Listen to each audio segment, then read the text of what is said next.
this going. 500 ice giveaway still in the chat. Make sure hashtag Olympus. We will draw some winners during, when the draft is over, when we jump in game. Make sure to chat with us your IGN.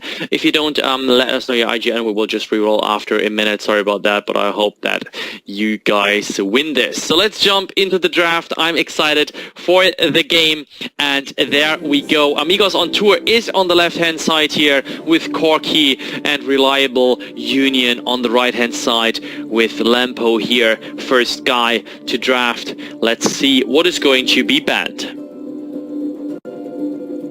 Thinking about the Adagio makes a lot of sense to me. Adagio is incredibly sort of sought after in a lot of respects, but Blackfeather is the next ban here, Jingyi. That feels targeted to me, or at least compositionally targeted anyway.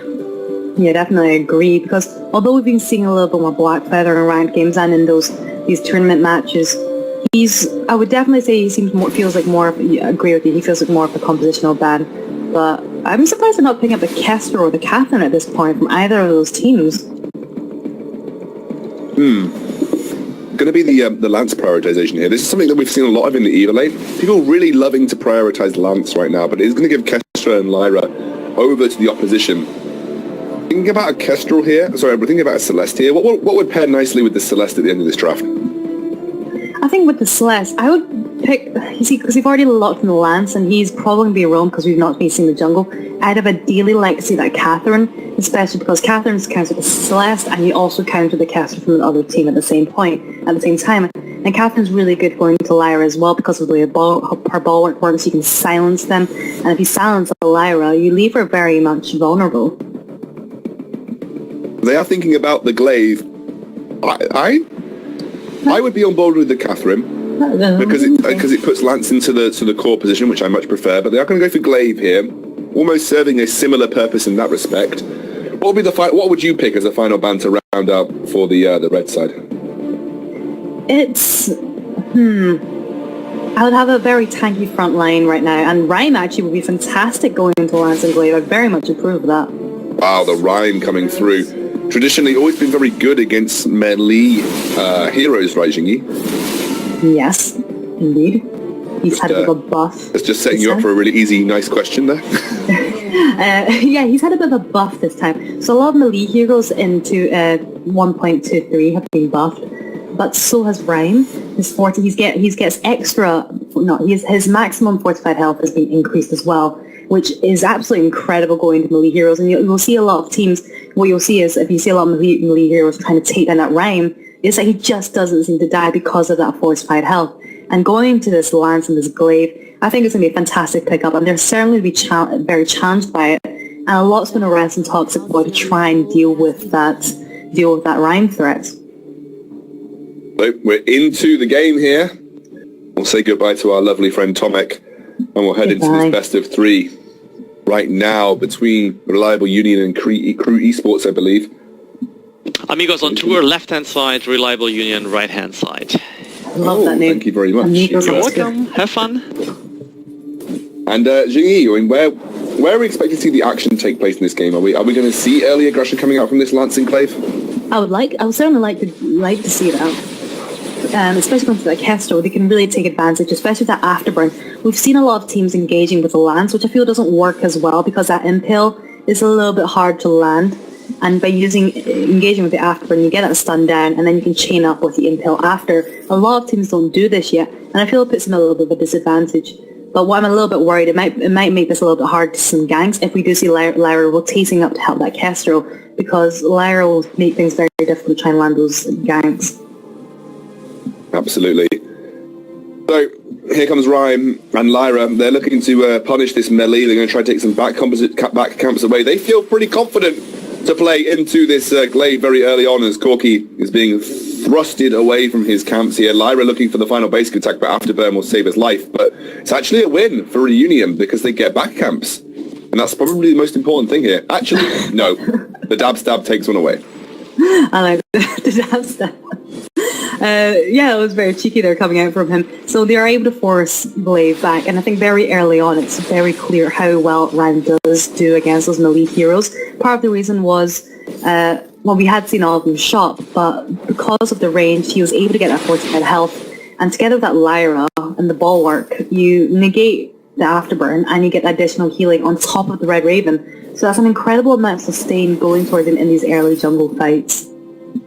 Absolutely. Looks like Alex is going to lock up Lampo here. It looks like rest of Reunion coming in to just protect against this turret being pushed in early by Toxic. He's going to be clearing as much as possible with those Heliogenesis.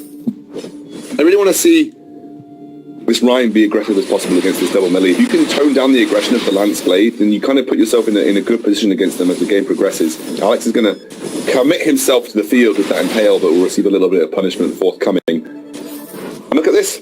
Ryan once again punishing Corky. He's a 1v2 situation. He's doing really well, but if Toxic Boy does go down, I think Toxic Boy is in a way better position to try and finish off Ryan than Glaive and Lance are. But she's just going to back away right now. Indeed. Looks like I'm not even going to pronounce the names, you know. I feel like I'm going to get them incredibly wrong. Lampo and Likodov. And Red Raven, that's okay. So it's just Likodov that I couldn't really pronounce. But they're looking to try and make a three-man invade here, or either a three-man gank. Afterman comes through, Likodov is on the bad side of it and will walk straight into the core collapse. He'll go down eventually, and it is Alex that picks up the kill. First blood going over to Crew. I'm trying to remember the name. I think it's something. I'm going to call them Hombres on tour, but it's Amigos on tour. I'm just going to have to quickly get up my... I did have the schedule up. 1 second. This is incredibly reliable. Sorry, everybody. It's, I think it was... Oh, it's Amigos on tour. I thought it was Career Sports, but no, it is Amigos on tour. That would make much sense with the tag they have. I spent the entire time thinking this was Career Sports. I'm absolutely legendary. Comic will probably slap me after this. Well, we've been seeing a bit of action happening up in here so far, with Glaive going down to Ryan. Well, Glaive went down to Ryan, that's a surprise. Looks like a Reunion. They seem to have the slight upper hand here, despite that first blood going down. They have all the pressure in the jungle. They've kind of kept Corky under wraps. He really hasn't had the ability to CS as much as he would like. He's 10 CS down to his opponent of Red Raven on this Ryan right now. And Toxic Boy is really just doing his best to stop the waves crashing into his tower versus Lampo, who is just landing glimmer shot after glimmer shot right now. Yeah, he's doing really well. Right now, I'm just laughing at Ryan because I'm surprised he went down. He didn't take down Glaive or Lance, but it took all three of them to take down Ryan, because Ryan in those 1v2 situations has actually been doing really well so far. And if you can stack that fortified health, he really does start to struggle, you know, to take him down. He becomes very tanky very quickly. Yeah, and we've been seeing that very early on. I think from the first jungle invade coming out from Reliable Union, we saw it very evident. They were able to force Glaive back very early, and they were able to take back the jungle camps. I feel like the momentum's been a little bit lost, because if you look at the creep score between the two junglers, it's still very close. I think Red Raven 9 ahead, a little bit of a difference. I think that's one rotation ahead, but that's going to be made up very quickly from Glaive. Alex lands the Impale. Got to say, he's been more impressive than other roam lances we have seen throughout this tournament today. He has been landing those Impales, but not much to follow up on them right now. It's kind of more like a warning stab, you know, sort of like, don't come near me, because I can land these Impales as it stands. And I think Red Raven needs to be there to make sure that he is the guy in that front line, dealing with those aggressive melee heroes coming through. Alex actually walks up to him, and here comes Raven. He's not done with him. Those Winter Spires coming down right now, but they are too far away now to allow Red Raven to capitalize on that, and they are just going to be forced back here, Amigos, trying to defend their turret. But 2-level advantage. Red Raven over Corky right now. This is huge. Actually, a fight starts to break out. I thought the fight was about to lay down. It actually has calmed down a little bit, so you know, we'll let our girl Jingyi come back in and have a little bit to say. I was just about to say, I feel like they're putting too much. I think Reliable Union, they want to take the fights more for the jungle, because by having Rhyme coming up to the lane, it leaves them open for Celeste land those Helios on her. But oh my gosh, what an Impale! What an Impale, but not enough damage to land through it as well. Oh! He snipes him with the Solar Storm! That is a Kestrel that is almost certainly going down, or has been going down. Likodov This is the next target after this afterburn comes through. And, well, 1 versus 2 now, Raven, with little to no energy. You are almost certainly going to die in this situation. They're actually going to dive the turret. Alex might take the death for his aggressiveness, but honestly, completely worth in that situation to get a clean sweep of the team. Not quite an ace, but everybody does go down. Yeah, absolutely. Everybody does go down there. And I think what the problem was, we're seeing them focusing on the Lyra quite a bit, and I think that's a good thing, especially with that Rhymer who's incredibly tanky. And if you watch those team fights, Lyra goes down incredibly fast, because right now we are in Glaive's power spike in the early into mid game, and we saw in the first series of the day there was a Glaive there who did quite well in the start, but by the end game was really struggling to make an impact in terms of damage output. And like we said, I think you said that at that point, the Glaive becomes more about the utility, about Lampo. Oh, Lampo just destroyed by the combo between Lance and Celeste at this point in time. No one there to protect him. He goes down. Kestrel has been taking a world of pain thus far in this game at 0, 2, and 1, and the rest of Reunion having to come up to try and clear these waves and defend the turret. This is something I hadn't actually noticed, but they've got this triple stun potential coming out from the Amigos on tour. Especially with the Celeste, and Celeste is landing her core collapses really well, and actually so is the Lance. And this is something that we said before, was that we feel like a lot of Lances are struggling to make those impales, but look at that!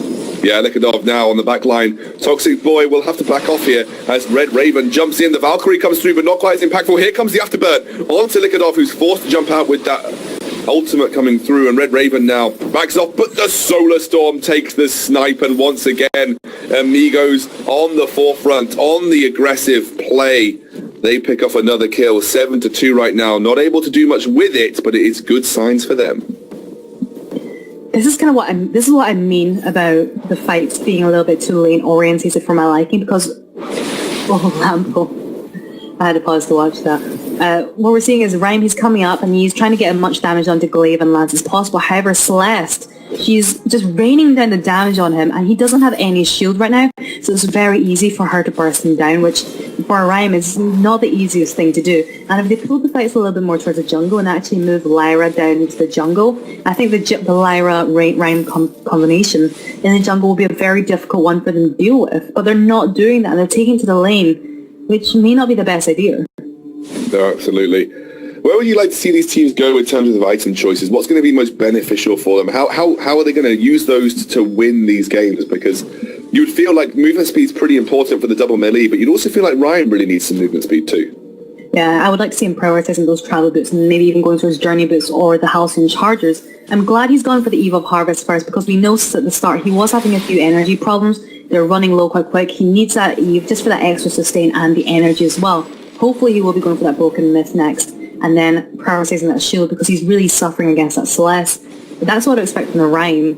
For Lampo, there's a few builds that we're seeing coming out from the Kestrels. We see sometimes the Breaking Point and then the Sora Blade, or sometimes we see a lot of Kestrels going up for the all-out crit build, which, if you get a chance to get that burst down, does a lot, especially if the enemy team do not prioritize armor early enough. Absolutely. The siege comes out now from Celeste.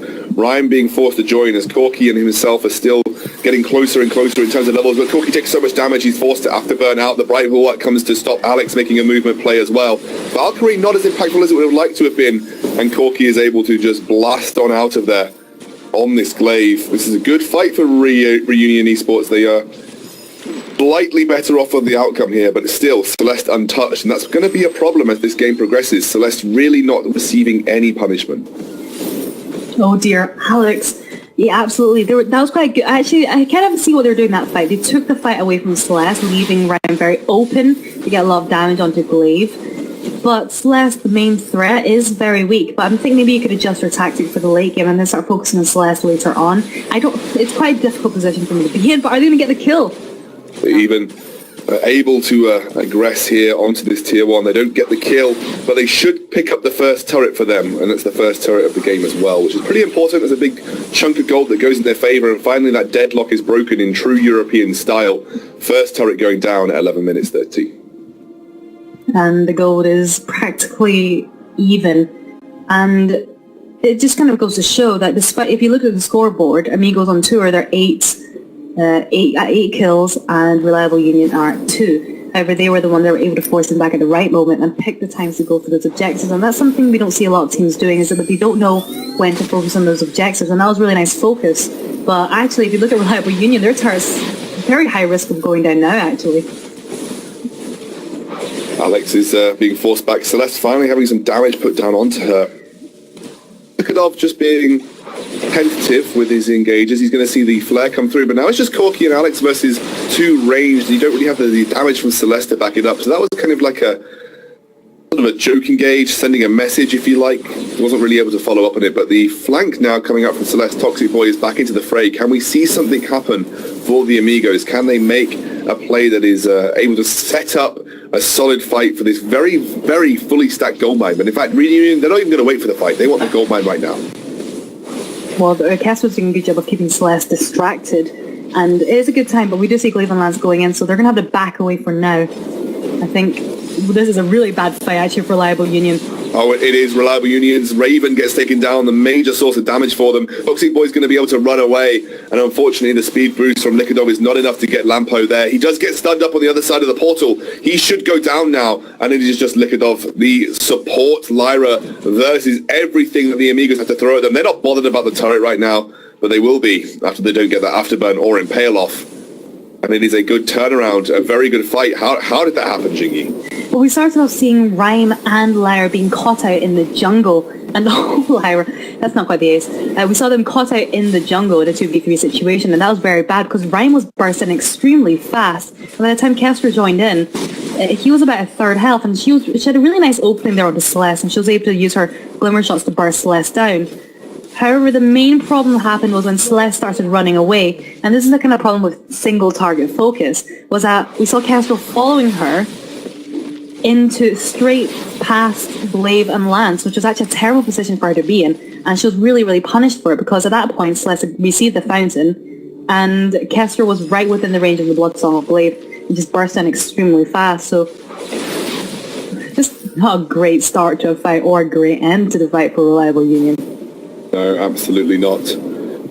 Kraken is going to spawn in roughly 45 seconds, and we've seen some investment, or seen no investment yet into infusions. Do you think this is going to be a mid-shop here for the Amigos boys? Do you think infusion's going to be coming out now? I think probably not, because, well, actually, maybe for Glaive, if they get that double infusion. Celeste and Glaive have picked up one, so they're very, very sort of confident in their ability to fight right now, Jingy, because it looks like Likadov has been on the back end of an engage coming through. The Supernova, not quite enough, but the final basic attack coming out from Corky will be. But in the meantime, look at Kestrel. She is not bothered. Lampo, more fussed about getting siege onto this turret right now. I hope they can get that turret down, otherwise it's not worth it, because Celeste is coming straight down the path, and I think Kestrel could do this, and for a one-for-one trade, it's not a bad shout, to be honest. It's well worth the trade. Yeah, absolutely. Looks like they're going to be going on to Lampo, who does get impaled up. That will be his death. Is this time to go for Kraken? With the Rhyme the only one alive and Lyra just spawning, I would say probably still not, because if Red Raven can just get into melee range there onto Glaive and Lance whilst they're taking damage from the Kraken, it could very quickly turn, because Red Raven, we can't underestimate that fortified health, but they're going to go for it anyway before Kestrel gets out. Indeed, and it looks like they're going to go for the Kraken at this point in time. Is this going to be a steal, though, from Red Raven? He could very much do so. It doesn't get stolen. I think that does go over to Celeste in the end, so it is going to be Kraken going over for Amigos. Now they're looking to capitalize by taking out Raven, but, oh my word, Celeste just face-tanked the Rhyme. This is not what you want to do, and now Rhyme, against two melees, you have to favor him in this situation, because he picks up two, and now Alex is forced to back out, but they just have the Kraken to deal with. If they're lucky, they can get that Kraken down before it gets to turrets, and probably they'll be the ones, I think, in a head and gold at the end of that. And I think what we saw there, Rhyme, if he gets into the distance, even off that range here, which he did with Celeste, he was able to continually root her. She wasn't able to get away, even with that Frostburn of hers. And she just went down very, very quickly, because she actually has very little defense. She's got a reflex block, but it's just not enough. It's not even get one turret. Not even going to get one turret. That's basically a free chunk of gold coming over for Reunion at this point in time. And Celeste, you cannot face tank a Rhyme. That just doesn't happen. I don't think many people can face tank that Rhyme. If the Rhyme is able to get onto you, it's very difficult to get away. And he took down the Glaive and the Celeste pretty much on his own, which is super impressive. And like you said, we're back to typical European deadlock style in terms of everything, gold and turrets.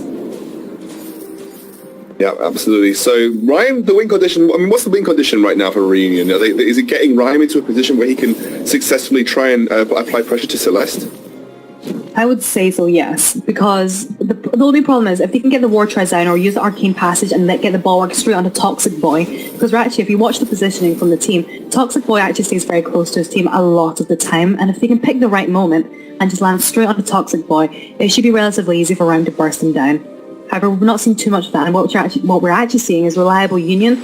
The members are getting caught out individually, and that's really been affected them quite badly because they've shown that in a team fight they can turn it around. But if they don't have that map awareness, they're not going to make it to the end game. No, absolutely not.